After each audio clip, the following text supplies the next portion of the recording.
Hello everybody, welcome back to Newcastle Fans TV. We are at St James's Metro, directly under St James's Park today.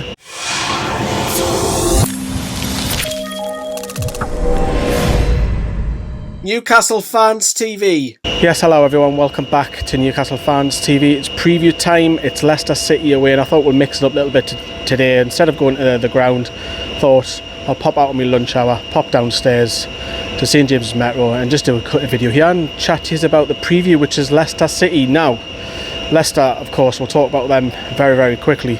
They've been hit with COVID, very similar with Spurs. Now, I am a little bit worried that the game could get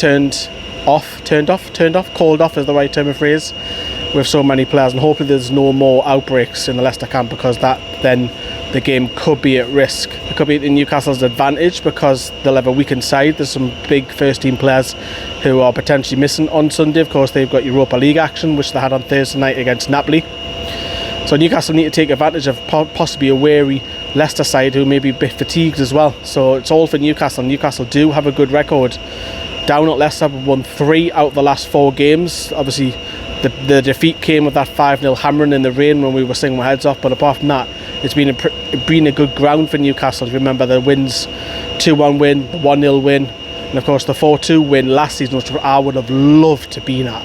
We're 4-0 up, man. That's the games where I crave to be at away days, because you don't get many like that as a supporter. But yeah, it's another away game for us. Me and Sam are down there, all the videos to come. We're at every game, doesn't matter where it is in the country, so we'll bring you loads of content on match day. Leicester predominantly play a 4-2-3-1, but Rodgers can switch it up and switch it to 4-3-3. The player that I'm probably going to highlight, and assuming the players are missing with COVID, is I'm going to go for Barnes. I think he's a real threat. Hello, Metro. Customer information. We meet the government's COVID secure. So they meet the government's COVID scheme. I'll talk over him. I think he's a real threat and it can cause Manquillo. I presume Manquillo will play it right back. Barnes will play on the left. I think there's the threat level there, right there.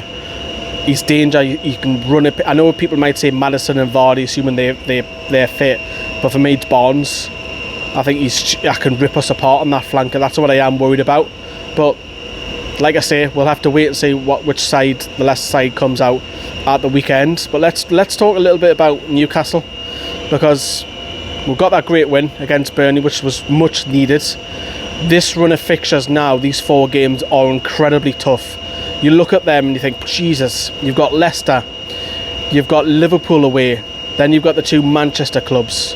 So realistically for me, I think 2 points would be an alright achievement. I think if you can try and get 4 points, I think that's a big ask. However, that'll put us in really good stead. At the moment, we're 3 points away from Watford. After these 4 games, I'm expecting that gap to be a little bit bigger and then pull it back in again. But on the positive side of things, Leicester are not doing great. They concede goals left, right and centre from set pieces, and that's where Newcastle need to target. They need to get set pieces. They're conceding left, right and centre. I don't feel Leicester this season are a threat. Last season, when we played them, we were 4-0 up and won 4-2. They were 3rd currently in the table, and eventually they dropped out. But they're in the Europa League. That could be a hindrance for them, possibly, but I don't feel that they're a threat anymore. They're still a fantastic team, and I'd love to be in Leicester's position, because they've got stuff going off the pitch with the new training ground, and you know, the owner backs the managers, so you know, hopefully we'll have some of that success off the pitch very shortly. But I think we can get a credible draw, possibly even nick it. I'm feeling pretty positive. So I think a score draw is the minimum that Newcastle should get out of this game. Obviously the Burnley win gives us confidence, of course, but on the flip side, we're actually only 1 defeat in 5 since Eddie Howe took over. 1 defeat in 5. That you got to think positive now. Come on, I said that in the Burnley preview. Let's think positive, and we are. But changes wise to Newcastle's lineup, I don't say there'll be many. I think it'll be almost identical. Maybe the one player who's at risk is possibly Almiron for Fraser, because Fraser's been in training. But apart from that, I think it will be the same side. I think it'll be the 4 at the back again. I think Lascelles will keep his place. He was criticised, and rightly so, by everybody, but he put in a good performance against Burnley. I think he'll stay in. I think it'll be the same Willock and Shelvey, so Hayden will have to stay on the bench, and I think it'll be the same 3 behind Callum Wilson. And of course, after this game, the UK restrictions will get tougher for everybody travelling. So at Anfield, well, I'll be there. The restrictions are getting tougher, so you need to be double jabbed.